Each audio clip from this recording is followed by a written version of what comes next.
म्हणजे एक औपचारिक तांत्रिक सत्र आधी झालेलं आहे, मात्र खऱ्या अर्थानं ओपनिंग बॅट्समन आता आपल्यासोबत उपस्थित आहेत. फक्त एक मिनिट, आपल्याला काही तांत्रिक उद्या ह्याचं ब्रॉडकास्ट असल्यामुळे चेअरची अरेंजमेंट करायची आहे.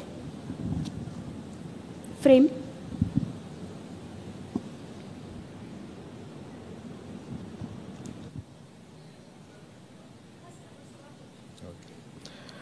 धन्यवाद.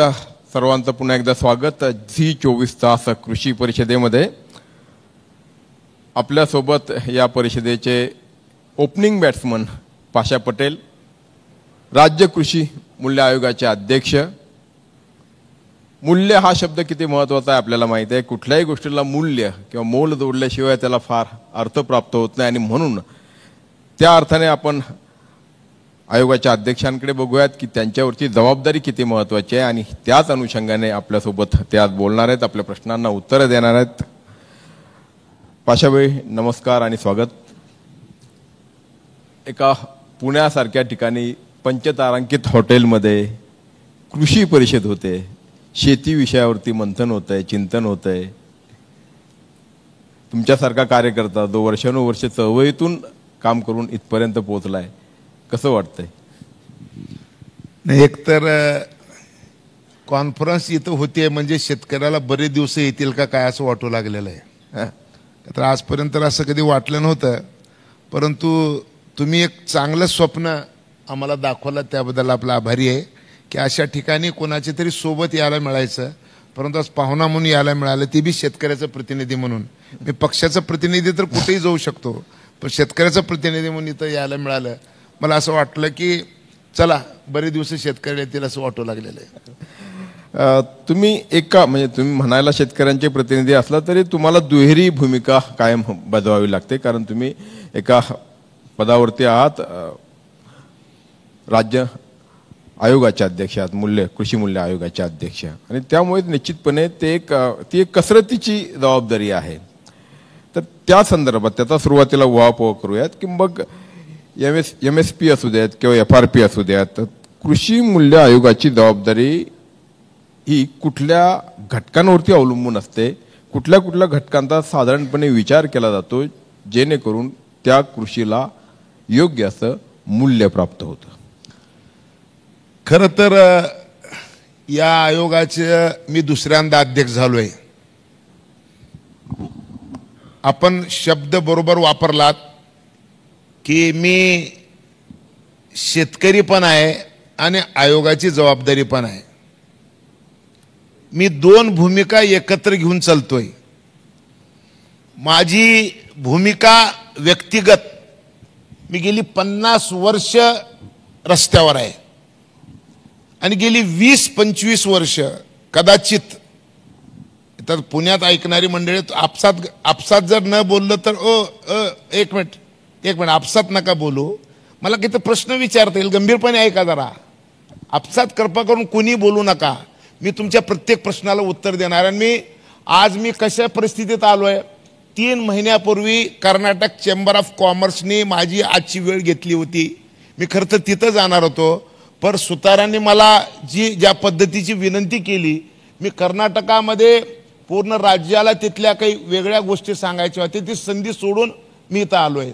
त्याच्यामुळे कृपा करून आपसामध्ये न बोलता जर तुम्ही गंभीरपणे जर ऐकला तर विषय गंभीर आहे, आपल्याला गंभीरपणा न ऐकला तर काही विचारता येईल आणि याच्यातून काहीतरी मंथनातून काहीतरी निघेल असं मला वाटतं.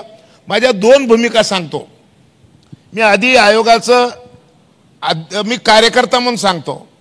मी कदाचित असा एकमेव माणूस असेल या देशामध्ये की 1962ला लालबहादूर शास्त्रींनी शेतकरी आपल्या शेतामध्ये जो खर्च करतो ते खर्च भरून निघेल अशी एक व्यवस्था उभी व्हायला पाहिजे म्हणून कृषी मूल्य आयोगाची स्थापना केली.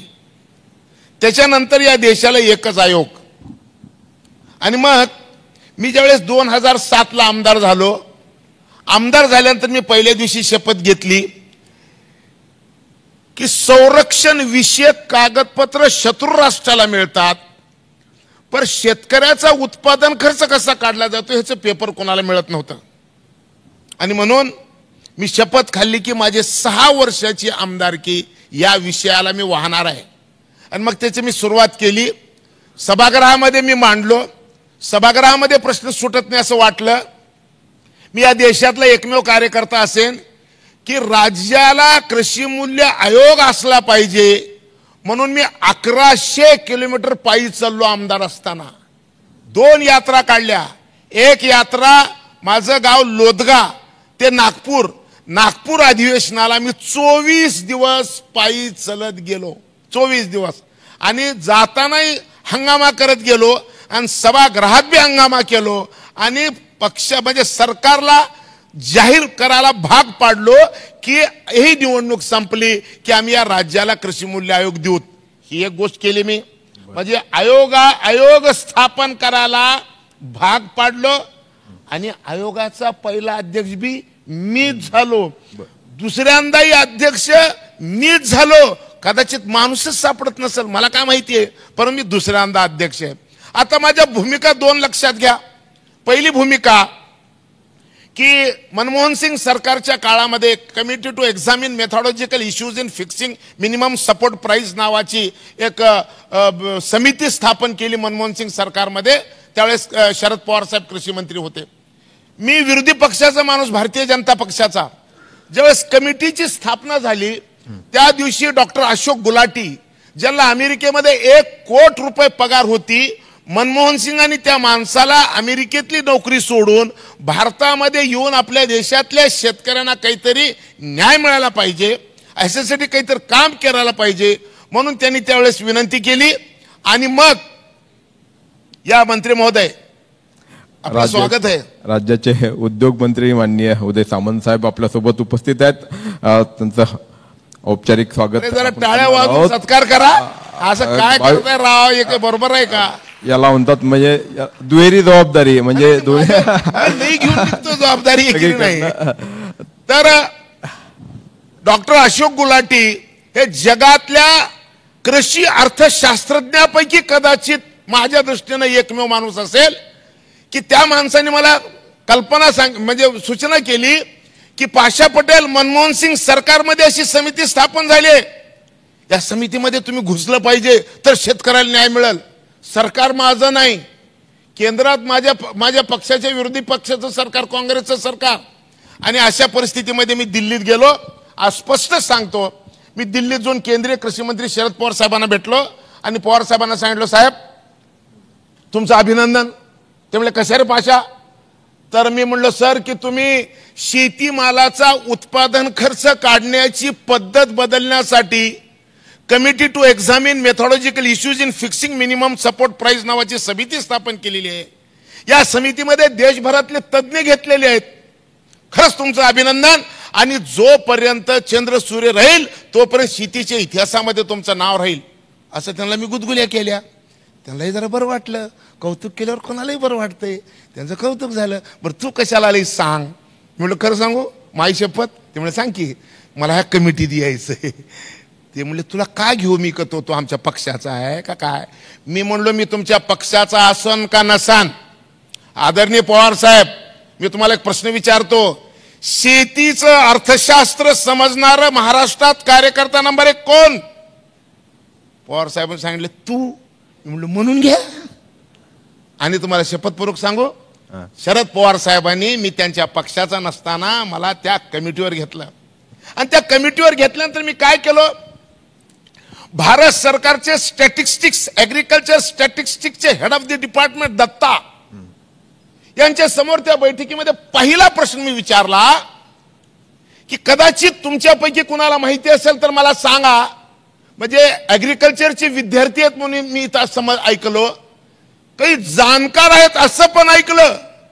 या हॉल मधल्या सगळ्या जाणकारांनो तुम्हा सगळ्या हॉलला मी प्रश्न विचारतो की शेतीमालाचं कुठल्याही शेतीमालाचं भाव काढत असताना बैलाची मजुरी त्या पिकाच्या किमतीमध्ये किती धरली जाती कुणाला माहिती आहे का?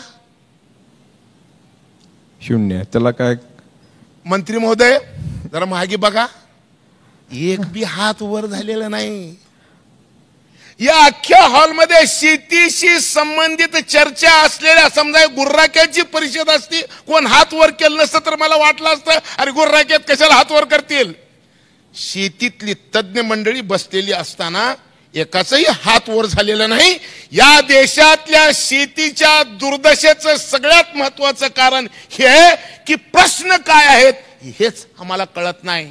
आणि मी त्यावेळेस त्या दत्ताला प्रश्न विचारला, दत्ता तुम्ही इकॉनॉमिक्सचे हेड ऑफ द डिपार्टमेंट आहात भारत सरकारचे, मला सांगा की माझ्या ज्वारीचं उत्पादन खर्च काढताना बैलाची मजुरी 13 दिवस पकडलेली आहे का?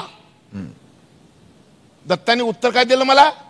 दत्ताने उत्तर दिलं, पाशाजी तुम्हारा बैल ये क्रॉप के लिए तुम्हारे खेत में जितनी मेहनत करता है, जितने सेकंड, जितने मिनट, जितने घंटे, उनको सारे को कैलकुलेट करके 13 दिन होता है, इसलिए हमने 13 दिन की मजदूरी बैल की ज्वारी के कीमत में पकड़ी है. मी काय उत्तर द्यावं?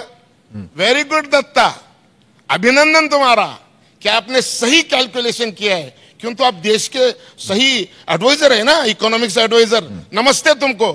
दत्ता अब तुम्हारे पेमेंट के बारे में सोचेंगे. तुम्हारी जो तनख्वाह है ना महीने को मिलने वाली, वो संडे की नहीं पकड़ने का, सैटरडे की नहीं पकड़ने का, नेशनल हॉलिडे की तो बिल्कुल नहीं पकड़ने का, रात की भी नहीं पकड़ने का, क्यों तो रात में तुम मेरा काम नहीं करते, तुम्हारी बीबी के साथ रहते, रात की भी नहीं, 11 बजे तक की भी नहीं, शाम के 5 बजे तक की नहीं. और तो ऐसा चलेगा क्या? बोले ऐसा कैसे चलता है? मैं बोले मेरे बैल का नहीं चलता और तेरा चलता है. साले सब कमीने लोग हैं और किसानों को डुबोने का पाप किया है. लक्षात घ्या, शेतीचं सगळ्यात मोठं दुर्दैव, माझं बैल 13 दिवस काम करतं का 13 तास काम करतं मला माहिती नाही, परंतु माझ्या बैलाला 365 दिवस मला खाऊ घालावं लागते आणि खाल्लेलं काढून टाकावं लागते. माझ्या बैलाची मजुरी 365 दिवस पकडल्याशिवाय या देशातल्या शेतकऱ्याच्या आयुष्यात आनंदाचा दिवस येऊ शकत नाही. एक बाजू ही माझी आशा पटेल शेतकरी म्हणून आणि दुसरी बाजू आयोगाचा अध्यक्ष म्हणून एवढं सगळं तुम्ही करताय, मग ठीक आहे. ऐका, आयोगाचा अध्यक्ष म्हणून जे कायद्यात लिहून ठेवलंय, yes sir, sir, yes sir, हा सर, जी सर, ओके सर, याच्याशिवाय हे करता येत नाही. याला एक सोल्युशन झालं. 20 वर्ष मी हे काम करतो, माझ्या लक्षात आलं की या अधिकारी असंच करतात. परवा या अधिकाऱ्यांनी वटणीवर आणायचं मी काम केलं. देशाला स्वातंत्र्य मिळाल्यानंतर पहिल्यांदा या महाराष्ट्रात एक चमत्कार झाला. रब्बी पिकाच्या हमी भावाची शिफारस करण्यासाठी राजस्थान, मध्य प्रदेश, गुजरात, गोवा आणि दमण 6 राज्यातली बैठक होती मुंबईला. बैठक मीच आणली मुंबईला आणि बैठकीला केंद्रीय कृषी मूल्य आयोगाचे अध्यक्ष विजयपाल शर्मा, IIM अहमदाबादचे इकॉनॉमिक्सचे हेड ऑफ द डिपार्टमेंट या बैठकीला, आणि 6 राज्यातले कॅल्क्युलेशनचे प्रमुख 6 राज्याचे आणि विजयपाल शर्मा. बैठक सुरू झाली. मी या राज्याच्या माझ्या मुख्यमंत्र्याला सांगितलं, सर उदय सामंत साहेब, मी माननीय मुख्यमंत्र्याला सांगितलं, सगळे अधिकारी उडवाउडवीची उत्तरे देतात हो. उदय सामंत साहेब, आमच्या शेतात कुळं उड्या मारला ना तर त्या कुळवावर बसावं तर लागते, नाही तर मोठं दगड ठेवावं लागते, तेव्हा ते बरोबर चालतंय. मी म्हणलो ह्या अधिकाऱ्याच्या उरावर मोठं दगड ठेवायचं असेल तर मुख्यमंत्र्याशिवाय मोठा दगड असूच शकत नाही. हे राईट जर व्हायचं असेल तर मुख्यमंत्र्यालाच बैठकीला नेलं पाहिजे. मी माननीय मुख्यमंत्र्याला विनंती केली, सर आमच्या 6 राज्यातल्या रब्बी पिकाचे हमीभाव जाहीर करायच्या आधीची बैठक आहे, तुम्ही जर आलात तर सगळे अधिकारी विषय समजून घेतील. माझ्या आयुष्यातलं अतिशय आनंदाचं क्षण की माझ्या राज्याचे मुख्यमंत्री त्या बैठकीला आले आणि कृषी मंत्री आले आणि त्यांनी एक काम केलं. काय काम केलं त्यांनी सांगितलं की ऐसा क्यों, तर 20 वर्षानंतर पहिल्यांदा या देशाच्या कृषी मूल्य आयोगाचा अध्यक्ष म्हणला कि हमारे आयोग का दायरा बढ़ाना पड़ेगा, तब किसानों को इंसाफ मिलेगा. हे मुख्यमंत्री आल्यामुळं दायरा बडाणिकी भाषा झाली. कदाचित या देशाच्या कृषी मूल्य आयोगाच्या दायरा बदलण्यासाठी नवीन समिती स्थापन होईल आणि कदाचित त्या समितीमध्ये मीच राहीन. हा, कारण तुमच्यासारखं शेतीचं अर्थशास्त्र कोणालाच कळत नाही असं शरद पवार म्हणतात. बरोबर आहे. कोणी बी म्हणते, तुम्ही बी म्हण चालू थोड्या वेळानंतर. 100%. तर ओपनिंग बॅट्समन म्हटलं त्याप्रमाणे की पहिल्या 10 ओव्हरमध्ये सेंचुरी ठोकायची असं साधारणपणे पाशाबाईंचा प्रयत्न असतो. एवढे सगळे प्रयत्न सुरू असताना देखील अजूनही का ओरड होते? मी आजचा आकडा सांगतोय की गेल्या 6 महिन्यामध्ये महाराष्ट्रासारख्या राज्यामध्ये, कृषी प्रधान राज्यामध्ये बळीराजा म्हणतो त्या बळीराजाच्या 500, 550, 600च्या आसपास आत्महत्या होतात. एक मिनिट ऐका, शेतकऱ्याच्या आत्महत्येचा संबंध कशात आहे?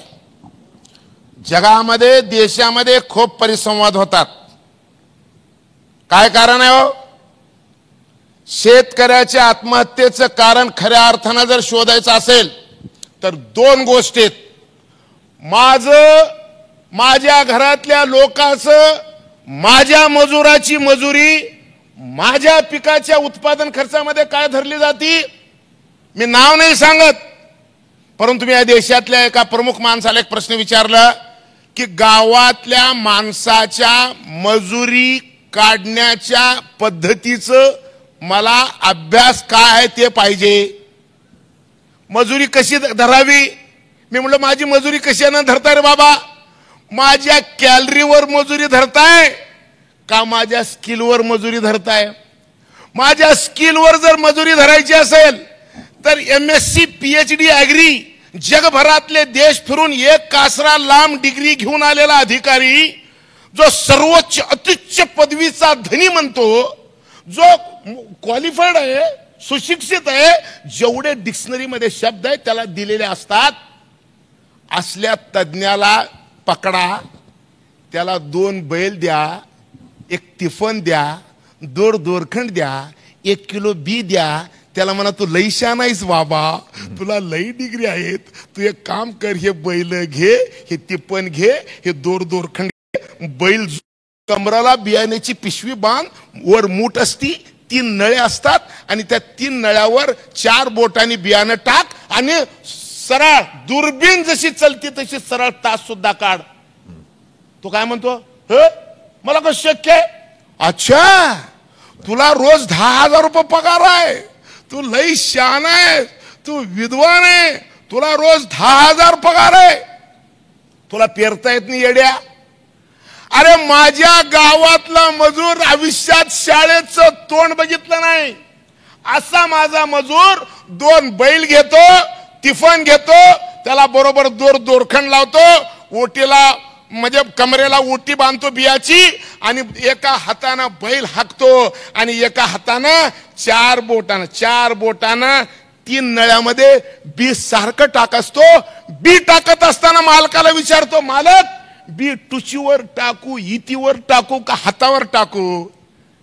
तीळ पेरायची असेल तर ती पण सेव केली पाहिजे का तर बी वर पडलं पाहिजे, आणि हरभरा पेरायचा असेल तर तूर पेरायचा असेल तर ती पण खोल केली पाहिजे. हे सेन्स ज्या माणसाला आहे, वारं पूर्वेकडून सुटलंय का पश्चिमेकडून कुठलं वारं सुटल्यानंतर पाऊस येणार आहे? मृग नक्षत्राची सुरुवात कशी होती? रात्री 2 वाजले का 3 वाजले? ग्रह आणि ताऱ्याचा अभ्यास करून ज्या माणसाला कळतं, या हॉल मधल्या सगळ्या विद्वानांनो, एवढं ज्याला कळतं त्याची मजुरी अनस्किल्ड लेबर म्हणून लावली जाते.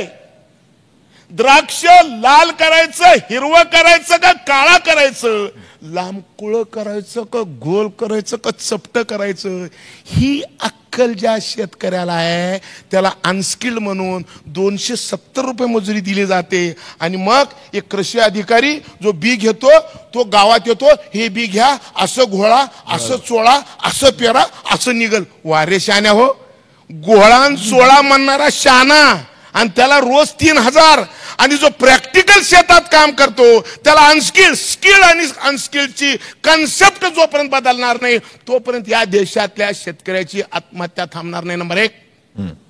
दुसरं, स्किल राहिलं. दुसरं, तुम्हाला एक गोष्ट लक्षात घ्या, कॅलरीजवर जायचे का? उदय सामंत साहेब, कॅलरीजची भाषा सुद्धा आम्हाला शेतकऱ्याला कळती. काय कॅलरी? शहरामध्ये ऑफिसमध्ये काम करणाऱ्या माणसाला 2400 कॅलरीज लागतात, शेतीत काम करणाऱ्या माणसाला 3400 कॅलरी लागतात. याचा अर्थ काय? गावातल्या माणसाला 3400 कॅलरी लागतात म्हणजे ह्यानं खातंय जास्त, ह्याला काम जास्त, खाणं जास्त, काम जास्त, कॅलरी जास्त आणि पगार कमी. शहरातल्या माणसाला कॅलरी कमी, खाणं कमी, काम कमी आणि पगार जास्त. काय चाललंय काय? बेसिक गोष्टीमध्ये बदल झाल्याशिवाय या देशातल्या शेतकऱ्याच्या आत्महत्या बंद होण्याची सुतराम शक्यता नाही. गावातल्या माणसाची मजुरी काढायची पद्धत बदलल्याशिवाय पर्याय नाही. हा कोण बोलतो? गेली 50 वर्ष शेतकऱ्यासाठी रस्त्यावर फिरणारा पाशा पटेल. माझ्या शरीरावर एकही अवयव नाही जिथं मी पोलिसाची काठी खाल्ली नाही. या महाराष्ट्रातली एक जेल नाही ज्याच्यासाठी मी शेतकऱ्याच्या मालाच्या भावाच्या आंदोलनामध्ये त्या जेलमध्ये रात काढली नाही. महाराष्ट्रातलं एकही एसटी स्टँड असं नाही जिथे मी झोपलो नाही. हे सगळं कष्ट करून आलेलं आहे. आणि आता तुम्हाला सांगतो, ऐका. तुम्ही विचारताय नाही, ऐका, प्रश्न काही नका विचारू, मी सांगतो. आता इकडे एक शेवटचा आहे का? आता आत्महत्येचं नवीन प्रश्न तयार होणार आहे, लक्षात ठेवा. काय? सगळ्यांनी 5 मिनिट ऐका. आत्महत्या आता वेगळ्या वळणाकर गेलेल्या आहेत. वेगळं वळण काय?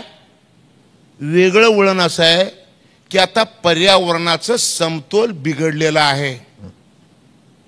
पृथ्वी तलावर 2 डोळे, 2 कान, 2 हात, 2 पाय याची दिवस आता वाईट झालेली आहेत.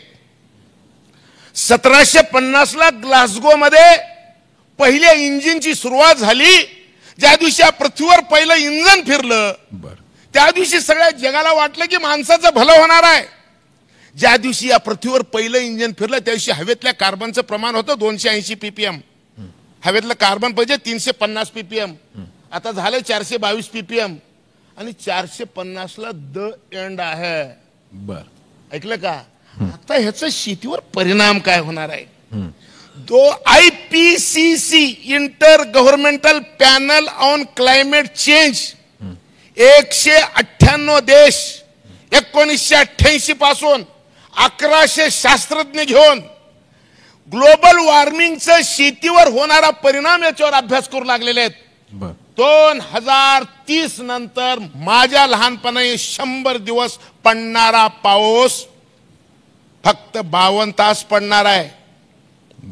या 52 तासच्या घोषणेला या पृथ्वीवरचे काही तथाकथित विद्वान लोकांनी विरोध केला. मी पण विरोध केला, पण मी वेगळ्या अँगलने सुतार. घड्याळ बघताय तुम्ही, घड्याळ नका बघू. मॅसेज जर लोकांपर्यंत जायचं असेल तर मला थांबवायचं नाही. नाटक करायचं असेल तर मला थांबवायचं. मला पूर्ण बोलू द्या, आई शपथ. काय का तर मी येत नाही, आलो की मी बुडबुडा काढल्याशिवाय जात नाही. तर माझं मी खरं बोलून जातो. मी एवढं एक वाक्य नीट आहे का? काय 52 तास 100 दिवस येणारा पाऊस 52 तासात येऊन जाईल म्हणा. मी म्हणलं खोटं काय? ऐकून घ्या. परवा दुबईचं नाव दुबई झालं. दुबई शहराचं नाव सावंतसाहेब दुबई झालं का? ए रवी, हे लय बोंबल झाले घे रे. दुबई काय का?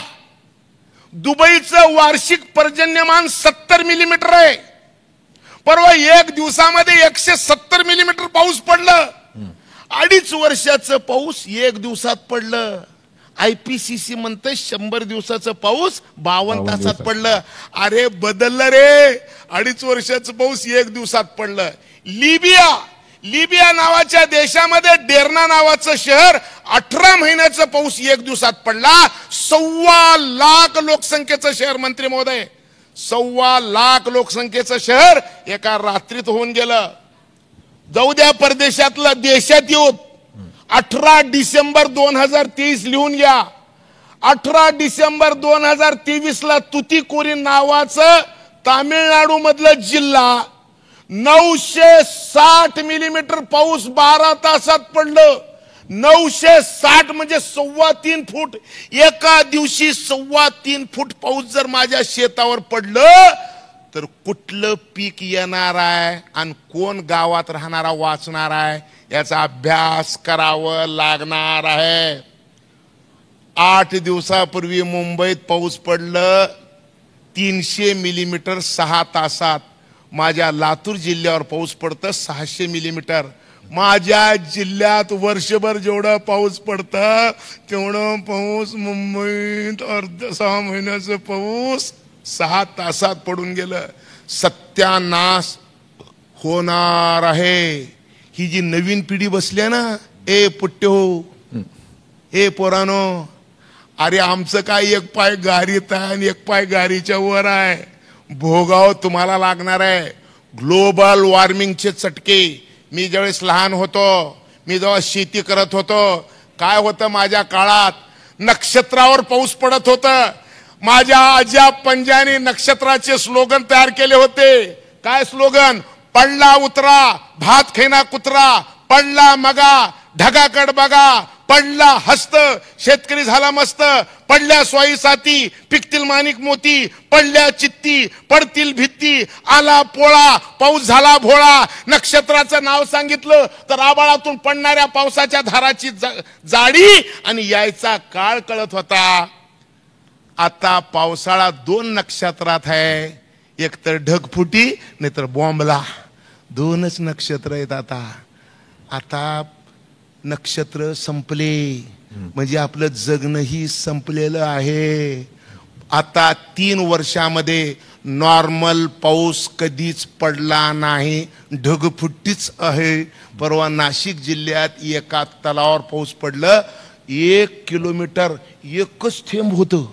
1 किलोमीटर आबाळ ते तळ एकच धार होती. असले दिवस आलेले आहेत. ह्याला कारण ग्लोबल वॉर्मिंग आहे. आता तुम्हाला मला एका गोष्टीचा विचार करावा लागणार आहे. ह्या ग्लोबल वॉर्मिंगचं काय 3 ओळी सांगतो आणि माझं बोलणं संपवतो. काय 3 ओळी? युनायटेड नेशन ऑर्गनायझेशनचे जनरल सेक्रेटरी अटेनियो गुटेरस 6 महिन्यापूर्वी गुटेरसनी सांगितलं तापमान वाढीचं युग संपलं, होरपळीच्या युगाला सुरुवात झालेली आहे. क्विक ऍक्शनची आवश्यकता आहे. जगात शिल्पेश बसून घ्या. एक ऐकणारा म्हणजे माझा दर्दी माणूस आलाय. शिल्पेश बसा इकडे, खुर्च्या रिकाम्या आहेत, बसून घ्या. एवढं मस्का मारतो म्हणजे ह्याच्या गाडीत बसून जायचंय मला लातूरला आणि एकटं जाणार नाही. आज माझी बायको बी आली ऐकायला हे कार्यक्रम. माझी बायको कधीच येत नाही, मला सोडून दिली आहे. मीच आपली बायको आहे म्हणतो होती. ऐकलं का? कधी तर जातो त्याच्यामुळं आपली बायको बी ऐकलेली. आज सुतार, आज तुमच्यामुळं माझं 2 वर्ष घरी नाही गेलं तर जमणार आहे. थँक्यू तुम्ही मला बोलल्याबद्दल. तर ऐकून घ्या की आता अँटोनियो गुटेरसने जे आव्हान केलं सगळ्या जगाला, युनायटेड नेशनचा प्रमुख 223 देशाचा प्रमुख म्हणलं या पृथ्वीवरच्या मानव जातीच्या समोर तापमान वाढीचं संकट आलेलं आहे. अरे कुणीतरी ऐका रे, क्विक निर्णय घ्या रे. कोणीच ऐकलं नाही. या पृथ्वीवर अँटोनियो गुटेरसचं चॅलेंज स्वीकारून जमिनीवर काम करणारा एक माणूस निघाला ज्याचं नाव एकनाथ शिंदे. एकनाथ शिंदेनी काय केलं सुरुवातीला तर जगामध्ये पहिल्यांदा हे चॅलेंज स्वीकारण्यासाठी त्यांनी एक टास्क फोर्स तयार केलं. Chief minister environment and sustainable development task force. मला इंग्रजी येत नाही, शब्द खालीवर झालं तर माफ करा. परत एकदा ऐका. Chief minister environment sustainable development task force. जगात पहिलं टास्क फोर्स तयार झालं आणि एवढ्यावर थांबले नाहीत मुख्यमंत्र्यांनी. दुसऱ्या टास्क फोर्सची एक टेक्निकल समिती स्थापन केली. या टेक्निकल समितीला एक एक्झिक्युटिव्ह चेअरमन नेमलं आणि या जगातलं एवढं प्रश्न पेलण्यासाठी जी समिती स्थापन केली मुख्यमंत्र्यांनी आपल्या अध्यक्षतेखाली, त्या समितीचं एक्झिक्युटिव्ह चेअरमन पाशा पटेलला जाहीर केलं. मी कार्यकारी अध्यक्ष आहे. पृथ्वीवरची मानवजात वाचवणाऱ्या समितीचं माझ्या मुख्यमंत्र्यांनी स्वतः अध्यक्ष आणि मी कार्यकारी अध्यक्ष. आणि त्याच्यामुळे झालं काय, ज्या संस्थेचे 10 वर्ष MS स्वामीनाथन अध्यक्ष होते, ॲग्रिकल्चर टुडे, या संस्थेने माननीय मुख्यमंत्र्यांचं स्वागत केलं, म्हणजे सत्कार केला. कुठं? दिल्लीमध्ये. आणि तुम्हाला आज सगळ्याला गुड न्यूज सांगतो, वॉशिंग्टन DC हून मला एक फोन आलाय. मला काय म्हणून, युनायटेड नेशन ऑर्गनायझेशनचे 3 गोल आहेत महत्वाचे. एक एन्व्हायरमेंट, दुसरं सस्टेनेबिलिटी आणि तिसरं अन्नाच्या बाबतीत काय म्हणले, food security. Food security. Food security, environment आणि सस्टेनेबिलिटी 3 गोल आहेत. या गोलवर काम करावं लागणार आहे. या 3 गोलमध्ये जगात पहिलं राज्य कुणाचं ठरलं तर महाराष्ट्र. त्याचं कारण 21 लाख हेक्टर. किमान तुम्ही टाळ्या वाजवलो म्हणजे जिवंत याचा पुरावा दिलो. थँक्यू. शेतकऱ्यांची पोरं. काय नाव तुमचं, काय नाव? संदीप शिंदे. मला सगळे शिंदेच इथं असं एका शिंदे, एक शिंदे ते आणि एक शिंदे हे. अरे टाळ्या नीट वाजवा जरा बघूत बरं, टाळ्या कशा वाजवतो तुम्ही.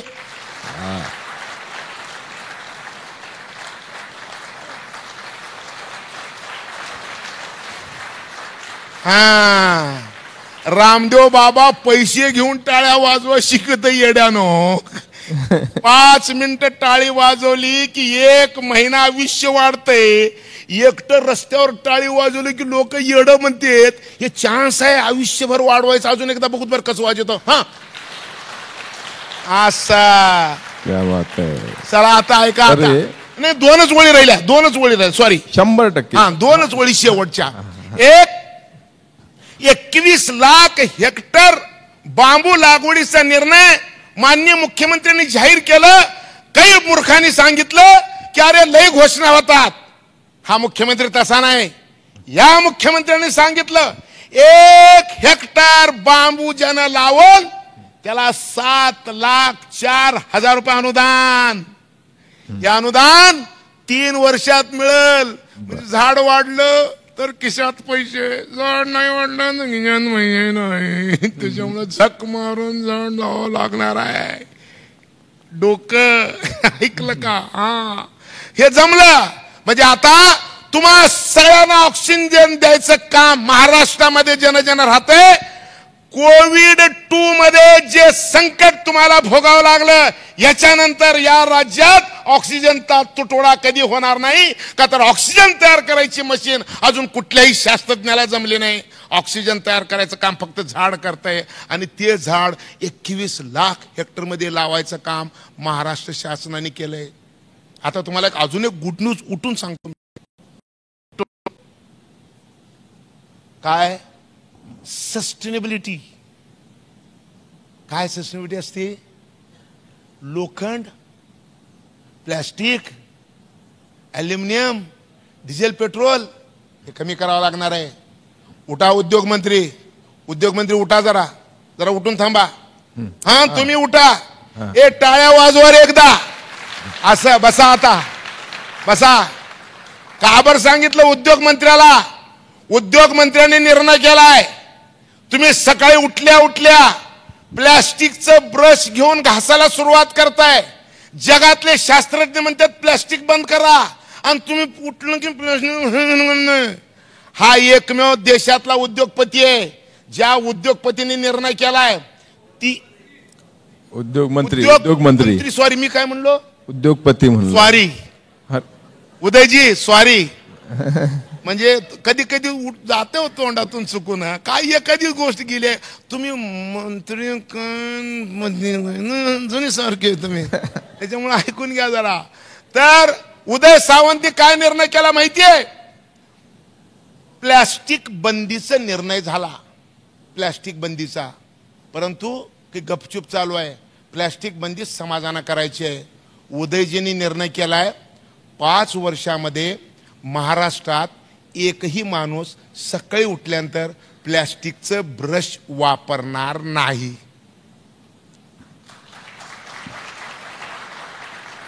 अरे काय मुर्दाट टाळ्या वाजवत आहे तिच्या आईला. अरे काय माणसं आहे रे तुम्ही.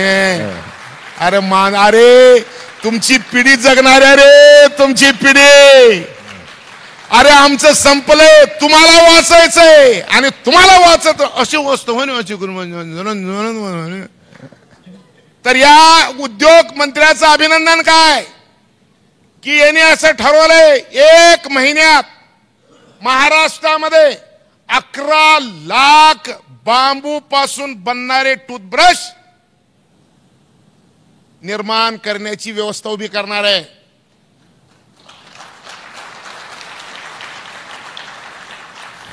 मी उदयजींना विनंती करतो, निमंत्रण देतो, का तर उदयजी मंत्री आहेत, सगळी इंडस्ट्रीचे लोक त्यांची महागी. मी फाटका शेतकरी, कधी तर वेळ मिळते, आता तर ते पक्क गटलेत. ते अशा कार्यक्रमातच बघावं लागतंय. तर मंत्री महोदय, 30 ऑगस्टला देशातलं बांबू ब्रश आणि सेविंग किट आणि कंगवा 1 लाख महिन्याला बनवायचं पहिलं युनिट माझं 30 तारखेला सुरू होणार आहे. त्याच्या उद्घाटनाला तुम्ही यायचं माझ्या गावाला. येणार? नुसतं मुंडी नका हालू, येणार म्हणून सांग. हा येणार, पंजा नका दाखवू, तेच नंटी दाबले आमची. हा तर कसं आहे बरं का की ही सस्टेनेबिलिटी. 2, तिसरं सांगतो तुम्हाला, super food, food security. 1 second आहे का, सगळे शांत, सायलेंट व्हा 1 सेकंदात. फूड सिक्युरिटी 130, 140, 150 दिवसात येणारं पीक. आता विसरून जा सुतार. 130, 140, 150 दिवसातलं पीक विसरून जा. त्याचं कारण 2.5 वर्षाचं पाऊस 1 दिवसात येऊन चाललाय. तुमचं पृथ्वीवरचं अस्तित्व खूप दिवस शिल्लक नाही. मला काय शोधावं लागणार आहे? मला शोधावं लागणार आहे कमी दिवसात, कमी पाण्यात, कमी मातीत येणारं पीक. गेल्या वर्षी इंटरनॅशनल मिलेट इयर झालं. माननीय मोदीजींनी कष्ट केले आणि अमेरिकेच्या राष्ट्राध्यक्षाच्या टेबलवर मिलेटचं ताट ठेवायचं काम नरेंद्र मोदींनी केलं. मिलेटमध्ये ज्वारी येते, बाजरी येते, परंतु मायक्रो मिलेट एक प्रकार आहे ज्याच्यात राळा येते, भुरका येते, सावा येते. भुरका नावाचा पदार्थ आहे. पेरल्यापासून सुतार, पेरल्यापासून रास फक्त 45 दिवसात येते. अरे वाजवा रे टाळ्या. अरे काय येड्या लोकांच्या समोर आणून बसवले रे बाबा. हो मला तुमचीच पोर आहे सगळे गावात. येड्यानो नीट वाजवा रे, नीट वाजवा.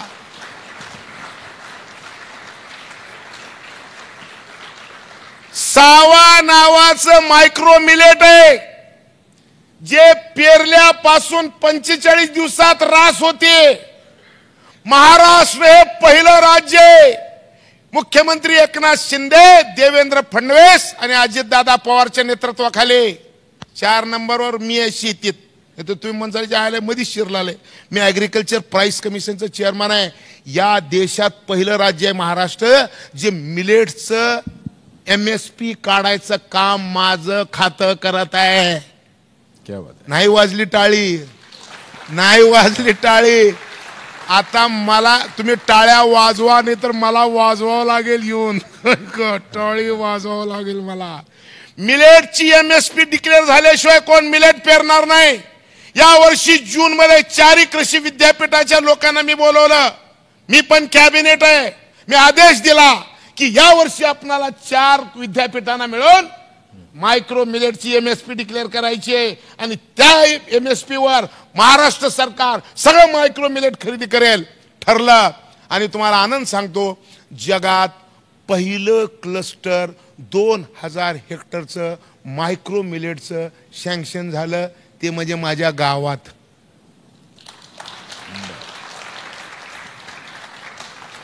माझ्या गावात म्हणजे माझ्या संस्थेला मंजूर झालंय. ऐकलं का? केंद्रीय कृषी मंत्री शिवराज सिंग चौहान, महाराष्ट्राचे मुख्यमंत्री एकनाथजी शिंदे साहेब, आमचे कृषी मंत्री धनंजय मुंडे साहेब, या सगळ्यांनी माझ्यावर विश्वास दाखवला. लहान कार्यकर्ता आहे मी आणि मला क्लस्टर दिलं. आणि उद्या सांगू मी इथून चाललोय कुठं?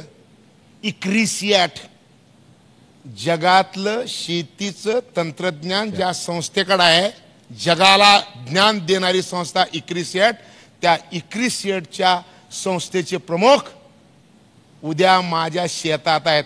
मी इथून सरळ त्या कार्यक्रमाला चाललोय. 3 गोल जमिनीवर उतरणारं राज्य महाराष्ट्र जगात. आणि म्हणून वॉशिंग्टन DC मध्ये 26 ऑगस्टला महाराष्ट्राच्या मुख्यमंत्र्याचा सत्कार जगाने करायचं ठरवलेलं आहे. नुसतं सरकार नाही, नुसतं सत्कार नाही, $1,00,000 पुरस्कार माननीय मुख्यमंत्र्याला दिला जाणार आहे. तिथं कुठं? वॉशिंग्टन मध्ये. जमलं तर तिकीट बुक करा मंत्री महोदय. हे आज मी सांगणार नव्हतो. हे बातमी फ्लॅश नका करू का तर दुसरे प्रेसला यायला पाहिजे. ऐकलं का? आतली गपचिप बातमी मी करंट मध्ये येऊन सांगितलं, सॉरी. तर आता तुम्हाला सगळ्याला एक विनंती माझी की मला शेतीच्या आत्महत्येवर मी इथपर्यंत आलो. मला हे विषय घ्यायचा नव्हता, पण आत्महत्या कधी कमी होतील म्हणून सांगितलं. एन्व्हायरमेंट सुधारल्याशिवाय, MSP नीट निघाल्याशिवाय, गावातल्या माणसाला स्किल म्हणल्याशिवाय आणि गावातल्या माणसाची कॅलरी नीट धरल्याशिवाय आत्महत्या बंद होणार नाही माझी माय. त्याच्यामुळे त्याच्यासाठी काय केलं पाहिजे, मी 2 पातळीवर काम करतो. आतली बी लढाई आणि बाहेरची बी लढाई. कदाचित मी लपवून ठेवत नाही. माझी भूमिका सांगतो आणि सरकारची भूमिका सांगतो. आणि आता सरकारमध्ये माझ्या विचाराला समर्थन मिळायला सुरुवात झालेलं आहे, ह्याचा मला आनंद आहे. याची देही याची डोळा, मी मरायच्या आधी या सगळ्या गोष्टी लागू होतील आणि शेतकऱ्याच्या आत्महत्या थांबतील असं मला वाटतं. देशात 75 म्हणजे स्वातंत्र्यानंतर 75 वर्षानंतर का होईना हे सगळं घडतंय. खूप चांगली आणि अभिमानाची गोष्ट आहे. आणि तुम्ही जे काही बोललात, जे काही सांगितलं ते निश्चितपणे स्वीकारार्ह असं आहे. पुढचं भाषण कदाचित आपल्याला त्यांचं वॉशिंग्टन किंवा न्यूयॉर्कमधून ऐकायला लागेल किंवा बघावं लागेल. शेवटी की चंद्रभागा न्हावून झाली, पांडुरंगाचं दर्शन तेवढं द्या म्हणजे झालं. आणि म्हणून हे सगळी जी मुलं आहेत ही शेतकऱ्यांची मुलं आहेत, गावखेड्यातून आलेली आहेत, कृषी शिक्षण घेत आहेत. त्याचप्रमाणे सुटापुटातली देखील लोक आहेत. पुढच्या परिषदेला या ठिकाणी निश्चितपणे आपला धोत्रातला कुर्त्यातला शेतकरी असेल आणि त्याला पुन्हा तुम्ही इथे यावं. तुम्हाला मिलेटचं जेवण देखील आम्ही घालू. निश्चितपणे तुम्ही वेळ काढून आलात. एक जाता जाता फक्त एक गोष्ट ह्यांनी पांडुरंगाचं स्मरण केलं म्हणून जाता जाता 2-3 गोष्टी सांगून जातो. आपण पुण्यात आहे, इथून देहू जवळ आहे. संत तुकारामांनी सांगितलं, बैलाच्या पाठीवर साखरेची गोणी आणि बैल कडब्याचा धनी. ही पद्धत बदलावी लागणार आहे. आणि माझा संत कोण आहे? माझा संत पाशा पटेलचा संत कोण? तुकडोजी महाराज. आणि तुकडोजी महाराज सांगितल्याशिवाय मी स्टेजच सोडत नाही. तुकडोजी महाराजांनी सांगितलं, पोशिंदा मनविशी जगात, सगळे पोशिंद्याची लेकरं आहे. पोशिंदा मनविशी जगाचा तुझ्या पाठीला रे पोट आणि आईत खवच्या घरी वाहती दया दुधाचे लोट. कष्ट करून महाल बांधीशी तुला झोपडीही नाही निटकेशी. स्वातंत्र्यामध्ये तू उडी घेशी माझ्या भोगतची इतरची. असं का सांगितलं तुकडोजी महाराजांनी? त्याचं कारण, कच्चा माल मातीच्या भावे, पक्का होताची चौपटीने घ्यावे. कैसे सुखील होतील ग्रामजन, पिकुनिया उपाशी. विठ्ठल विठ्ठल विठ्ठल विठ्ठल. रामकृष्ण हरी, रामकृष्ण हरी. तर दोन्ही बाजू आहेत. शेतकरी होता, चळवळीतला कार्यकर्ता होता आणि जे धोरणकर्ते आहेत उद्योगमंत्री ते देखील. पाशाबाई खूप खूप धन्यवाद, आपण आलात आणि खूप छान अगदी तळमळीनं आम्हा सगळ्यांना इथे तुम्ही मार्गदर्शन केलं. पुन्हा एकदा धन्यवाद. आपण जाऊयात पुढच्या सत्राकडे. धन्यवाद अरुण मेहत्रे. आणि